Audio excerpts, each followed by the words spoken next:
Hello guys, and welcome back. Today I'm going to be going over the absolute best settings that I have come across for single player in ARK Survival Evolved. Now, with this being said, this guide's pretty weird on timing with the whole ARK Survival Ascended coming out and all this stuff in the ARK community changing. However, knowing Wildcard, they're probably going to still shut down official servers, legacy servers, and ARK Apocalypse servers and small tribes.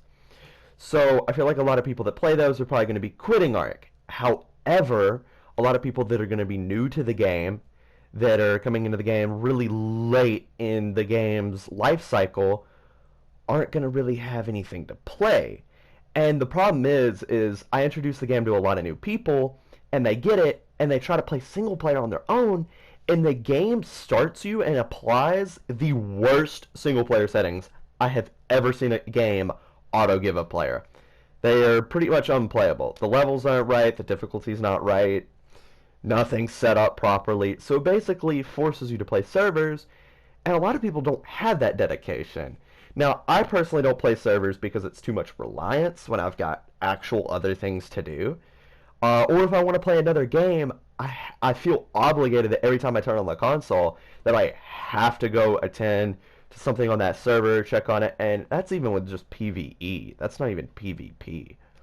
So with that being said, I'm going to recommend the absolute best settings. You don't have to follow them too exact, but there are a few that I will let you know that are absolutely necessary for them to work properly.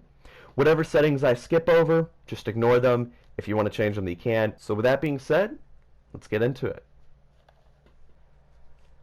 Alrighty, first off, this menu screen. This is when you hop in through host/local, for anybody that is new. Now, this menu can be very overwhelming to anybody who is new to the game, especially considering the fact that most people will look at, like, servers, and then be like, that's too much. I'm not fooling with that. So they go to single player. And they ignore these settings on the side and just hop straight into a game. Now, it's really hard to play. It's like official, but worse. So the first setting is difficulty level. You're just going to scroll this all the way to 1. This is basically, it will fix your loot drops, and it will fix the creature levels, but it won't fix the levels themselves. It will just make sure you have a higher chance of finding higher levels. Now, the major setting, you're going to go ahead and scroll all the way down. We're going to do this backwards because this setting absolutely needs to be changed. It is called Use Single Player Settings. Now, you can enable this, but my guide will be completely useless because we're doing the whole guide based off that this setting is off. The reason why this is off is for a respectable, honorable playthrough in single player. This needs to be off because this changes your tame's damage, health, it changes hatch speed, breeding speeds, it changes a bunch of different things, it changes loot. It's basically better to have it off. It's a more respectable playthrough. So make sure that is clicked off. Now, XP multiplier. This really does vary. However, with the single player setting being off, 3 is the most reasonable. Anything lower can be pretty difficult for a solo player. I have mine on 3. Now, there's going to be a setting later on that will allow you to kind of tweak how this works with certain things. I advise it. It's not really something you have to mess with, but it makes it so much easier. Now, taming speed. 4 is decently high, but not too low. It makes the taming process for lower level creatures really fast. However, higher level creatures, it doesn't make it instantaneous, but it also doesn't take like an hour. It takes like 20-30 minutes for most things if you have the right type of food and you have the right setup. That, like, 4 is pretty good. It's pretty good speed. Now, harvest amount, 1.5. That's 0.5 above, I think, normality. It's pretty good. It actually gives you a lot more than you would think. Just crank it up to 1.5. If you have to, type it in here, select on this, and change it. Now, player character water drain and food drain. Absolutely turn this down to 0.5. It is so absurdly annoying if it's any higher, and it's broken if it's any lower. Just put it on 0.5, not 1.5. Now, player character stamina drain, 0.5. Absolutely, it's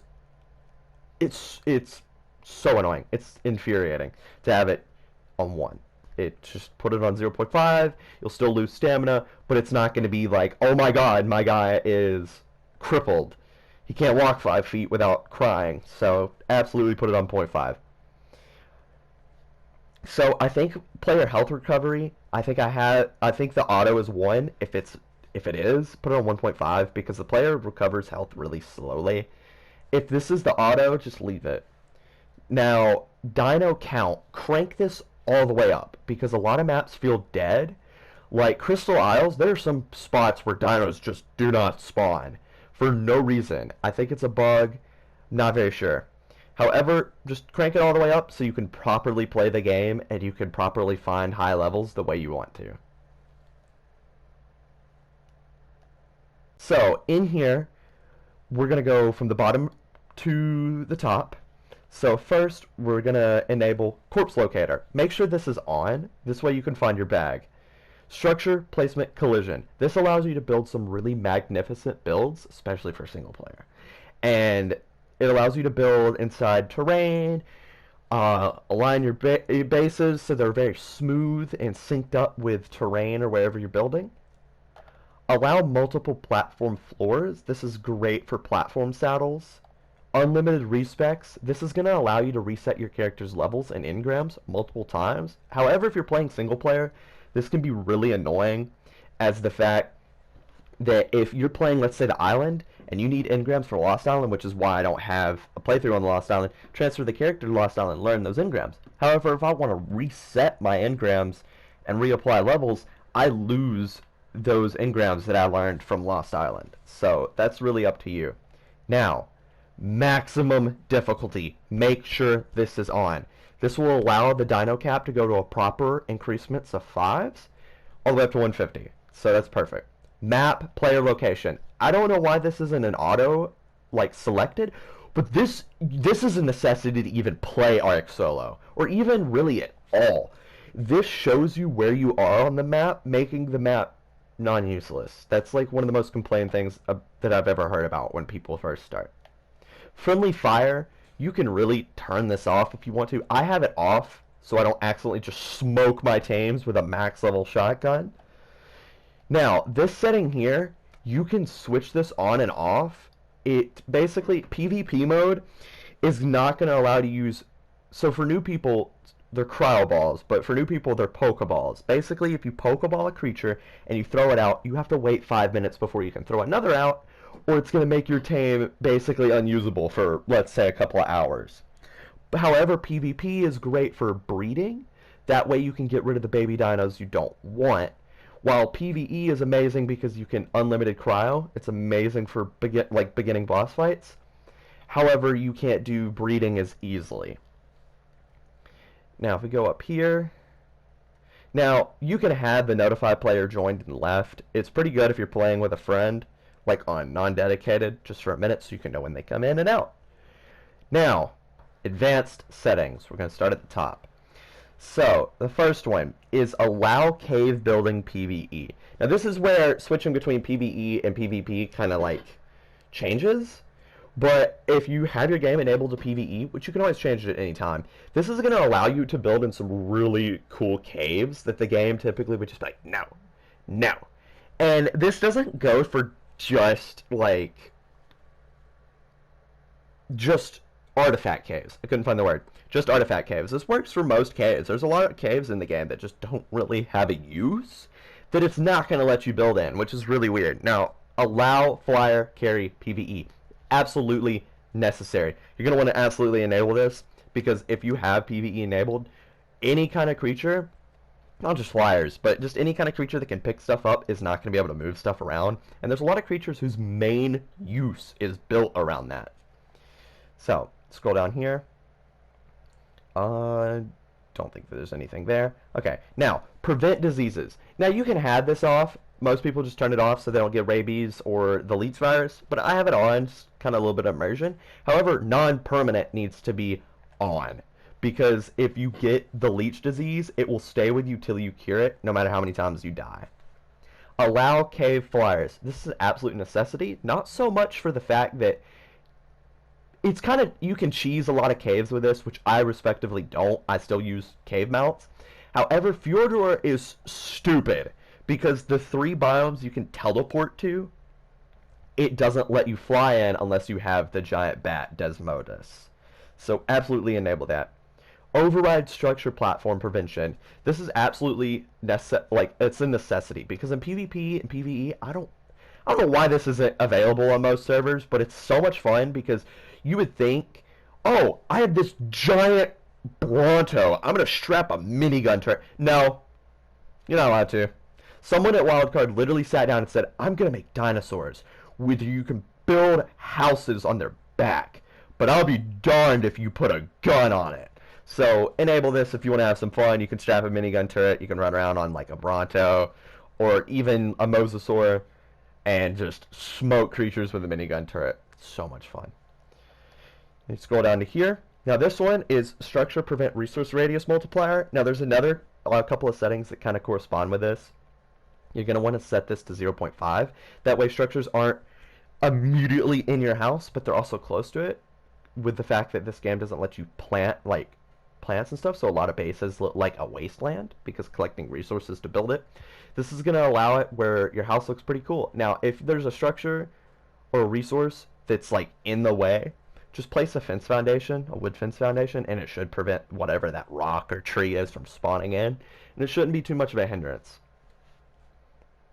Now, this is where the major settings get in if you want to be absolutely progressing in ARK. So mating interval 0.001. Now this sets it with single player settings off. It gives it most things like a 4 to 5 minute timer. Like Maywings is I think around 4 to 5 minutes. Now egg hatch speed, you're definitely gonna want to set this to 60. This makes it where most eggs are about a minute to like 4 minutes. I know Maywings, we're just going to use Maywings as a main basis. Kind of corresponding like a Parasaur, I think. So Maywings egg hatch speed is around 2 minutes, I want to say is what it is. So now, baby mature speed. You're going to want to set this to 60 as well, because this isn't going to make where babies are going to instantly grow up or take too long. It's manageable. It takes about 40 minutes. So, yeah, it takes about 43 minutes for a full Maywing to raise. Now, if you go down here, baby cuddle interval multiplier, 0.022. Absolutely set it to this because the way it corresponds. These are the two main settings you're going to absolutely have to pull from my guide because these are perfect. So, a Maywing wants an imprint every 10 minutes. At 23% raised, it wants an imprint, and it gets 25%. So in 43 minutes, it fully raises, but in 40 minutes, you get a full imprint with a 3-minute grace timer. 4 times 25 is 100, 3 minutes left over. So, perfect. Absolutely perfect with a 3-minute grace multiplier. Really, if you're in single player and you're breeding, you're probably right there just chilling, looking at your phone, watching a video, listening to music, doing whatever. So now you're going to go down here. You're not going to mess with any of this. This right here. No resource radius players. 0.8. This makes it where it's not like resources aren't going to spawn on your player, and it's also going to make it where if you just go away from your base for like 5-10 minutes, go on a resource run, you come back, the stuff around your base is going to respawn. No resource radius structures. This kind of corresponds with the setting we did earlier. 0.5, perfect. It's not right in your base, but it's not too far away. It makes bases look so much better, and ARK makes them look so much better. So if you scroll down through here, XP multipliers. So generic, leave it at 1.0. Kill, I have mine on 1.5, so it makes kill grinding very fun and actually useful. So you can take a creature that you love, take it out, kill grind with it. You can get some better XP. Harvest, 1.0. Craft 1.5. This makes it actually worth crafting like guns and stuff. Typically you would just skip and just wait for a supply drop, but this can give you a lot of levels if you set it like this, but not too many to where it's broken. Special 1.5. This is for like Explorer notes, which I mean you can really leave this at 1.0. I'm at on 1.5, so it really makes worth going out and Explorer note grinding worth it on most maps, and it makes it fun. But that's something you can leave. Flyer platform unaligned basing. Now this isn't very useful in single player, but you can enable it. It just makes it where creatures that are not yours are not going to fall off a platform saddle. I think it does work with like other dinosaurs other than just flyers, which is the Quetzalcoatl. So if you want to enable this, you can. Show floating damage text. This is absolute necessity. I get it's off for servers most of the time, so it doesn't give away your location or where you're doing damage, or if you're soaking a base in PvP. But and absolutely enable this. It's going to show you the damage you're doing. It's going to show you the damage your creatures are doing. You want this on. This is an absolute necessary. It's so necessary. Custom recipes, that should be on. Raid dino feeding. This is going to make it where if you tame a Titanosaur or any of the Titans on extinction, you can keep them. You want this on. You want this because the amount of dedication it takes, you want to keep it. Now I get it's off for like servers, so it's not broken, but for single player, the amount of time you're going to put into taming one of these, you want that. Raid Dino Food Drain Multiplier, drop this to 0.01, so you basically don't even have to fool with it. You can keep it infinitely. Custom recipe effectiveness. Now there's some settings down here that will affect the fuel consumption down here because it's like a weird bug. Watch, if I move it, it moves the fuel consumption. So don't worry about that. Your custom recipe effectiveness should be on 2.0 because otherwise it just makes it kind of worthless. You don't want to always just be eating cooked meat, so it makes it pretty fine. Custom recipe skill factor, I think this is auto on 3. You can lower this. Yeah.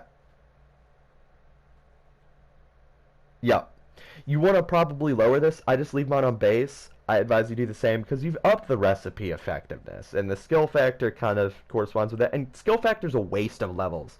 Again, it's an absolute waste of levels. You're just wasting your levels to put points into that. Crafting skill bonus multiplier. I'm pretty sure this is auto on 1.0. If it's not, you can bump it up. That way, if you do decide to use a mind wipe tonic, which is the respec setting, it makes it worth it. Supply crate loot quality, leave this on 1.0. If you up it any, it will completely break it and make all the drops super OP. Fishing loot quality, 1.0. Fuel consumption, this should be on 1.0, but if you're changing some of these settings, it's going to bump it up or down. Platform structure limit, you absolutely want this on 5.0. Otherwise, it makes building on creatures useless because there's this giant turtle, Mega Shellon. You can only build a foundation, a wall, and a sloped roof.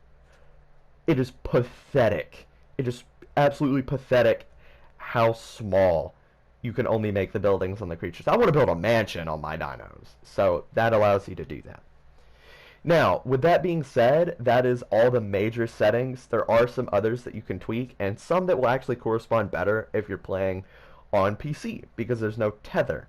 However, that is all the settings that I major use, and I know to absolutely go over and advise to people. So that being said, I will see you next time.